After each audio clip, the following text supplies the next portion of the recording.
Johann Tetzel is 47 years old. He is a Dominican friar from Pirna, Saxony, and he has spent the last decade learning exactly how much a human soul is worth. Not metaphorically, in coin. He travels with a strongbox and a ledger.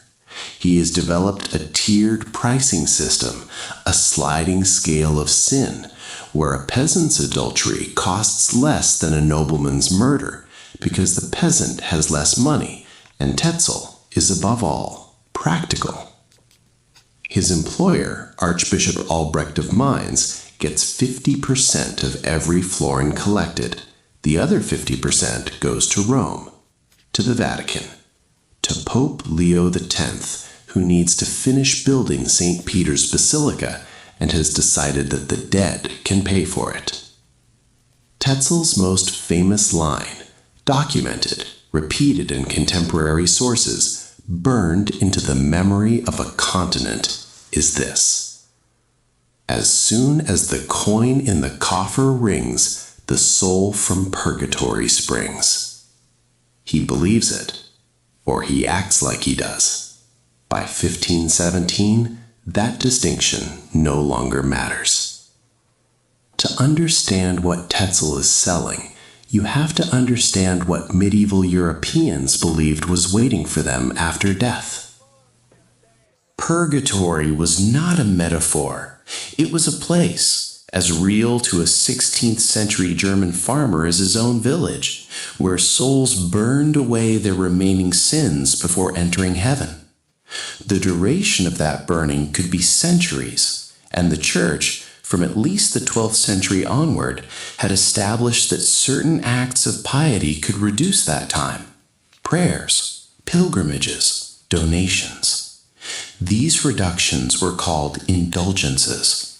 For most of church history, an indulgence required genuine penance, confession, contrition, some act of spiritual labor. The document was a certificate confirming the penance had been accepted. The theology was, within its own framework, coherent. Then the fundraising started. The system began corrupting slowly, the way a foundation cracks before a building falls. By the 15th century, indulgences were being issued for cash donations, with the penance requirement quietly minimized. By the early 16th century, they were being sold door to door. Pope Sixtus IV had extended their application to souls already in purgatory in 1476, a decision with no scriptural basis that theologians at the time openly questioned.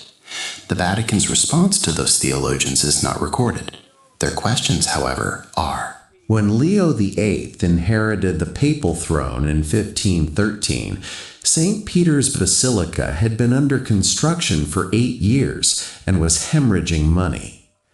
Leo, born Giovanni di Lorenzo de' Medici, son of Lorenzo the Magnificent, raised among the most sophisticated art patrons in European history, looked at the world's largest church and saw an unfinished ceiling. He looked at Germany and saw an untapped market. Archbishop Albrecht of Mainz was 23 years old and already held 2 bishoprics illegally. Church law prohibited holding more than one.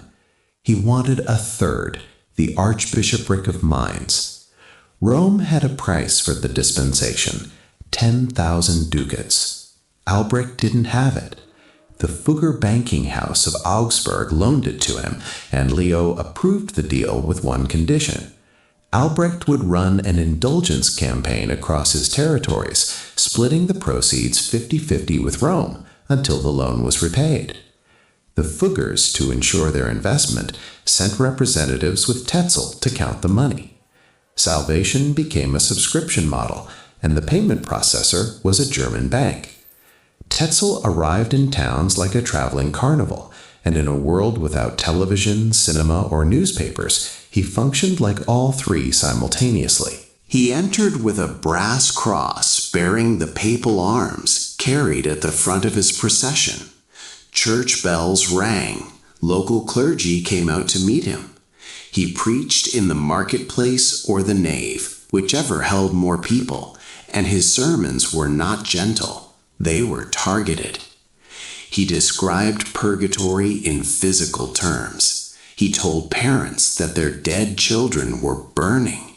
He told widows that their husbands were screaming. He told them the fire was real, the suffering was real, and that the document he carried, signed with papal authority, could end it today. He asked them to listen. Could they hear it? The voices of their loved ones begging for release? Contemporary accounts from witnesses described people weeping openly, entire communities emptying their savings. What Tetzel did not tell them, what the Church did not advertise, was that the theological status of indulgences for the dead was contested within Rome itself. Leo X's own theologians had not reached consensus on whether a pope had jurisdiction over purgatory at all. The documents being sold as guaranteed release from suffering rested on a doctrinal question that had never been formally resolved. They sold them anyway. In the town of Jüterbog, just outside the boundary of Frederick the Wise's territory, Frederick had banned Tetzel from Saxony to protect his own relic collection, which generated competing pilgrimage income. Residents crossed the border to purchase certificates and brought them back to Wittenberg. They showed them to their priest. Their priest was a 33-year-old Augustinian friar and theology professor named Martin Luther. He had a nervous constitution, a history of severe depression he described in his letters as Anfechtung, a word that translates roughly as spiritual assault, and an absolute burning conviction that salvation could not be purchased because it was not for sale. On October 31st, 1517, Luther sent a letter to Archbishop Albrecht. He included, as was academic custom, a list of propositions he wished to debate, 95 of them. He almost certainly did not nail them to a church door. That story, first recorded 30 years after the fact, is almost certainly embellishment. What he did do was write to the man collecting the money and demand an answer. Albrecht forwarded the letter to Rome. Leo X called it a drunken German's ramblings. He was told it would blow over. It did not blow over. Luther's propositions circulated in printed form within 2 weeks, not because Luther orchestrated it, but because Gutenberg's press had been running for 60 years, and printers recognized a document people would pay to read. Within 2 months, the 95 theses had reached England, France, and Italy. Within a year, Leo X was no longer calling it a German's ramblings. He was calling it heresy. What followed is taught in schools as a theological dispute. What schools omit is the machinery behind it. The Vatican's response to Luther was not primarily spiritual. It was legal, political, and financial. Leo X needed the indulgence revenue. The Fugger Bank needed its loan repaid. Albrecht needed his dispensation to remain valid. These three dependencies formed a triangle of institutional interest that had nothing to do with the salvation of German souls and everything to do with the solvency of Italian construction. Leo issued a papal bull in 1520, Exsurge Domine, threatening Luther with excommunication unless he recanted within 60 days. Luther burned it publicly. He was excommunicated in January 1521.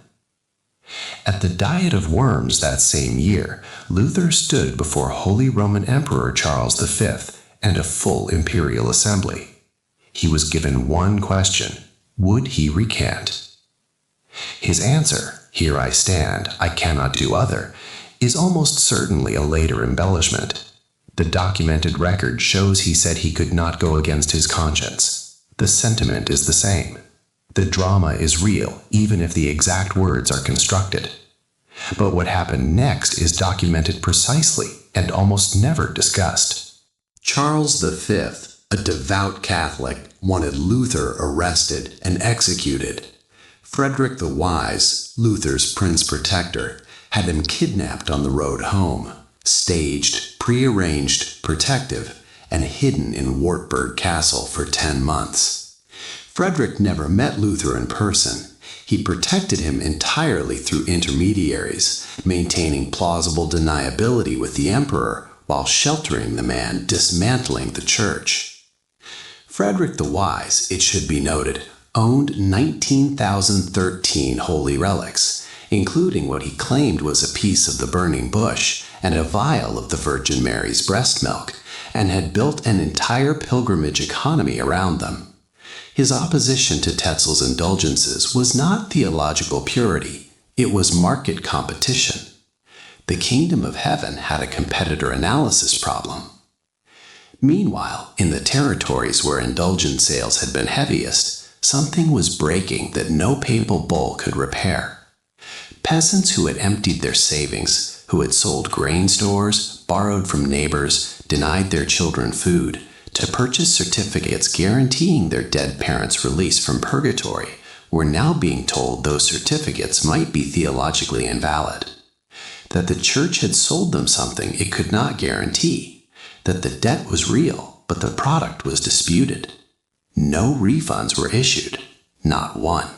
The institutional collapse happened faster than Rome anticipated, because Rome had spent 2 decades not listening to the people paying.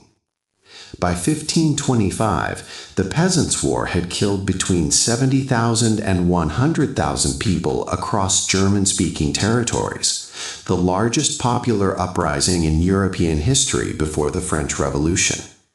Its causes were economic and feudal, but Luther's challenge to church authority had cracked the idea that existing hierarchies were divinely mandated and therefore untouchable.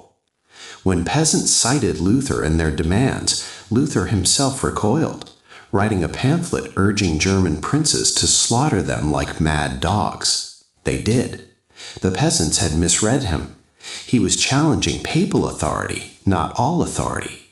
That distinction cost 100,000 lives. Luther did not stand trial for this. No church official stood trial for the indulgence fraud. No Vatican treasurer was held accountable for the Fuggers arrangement.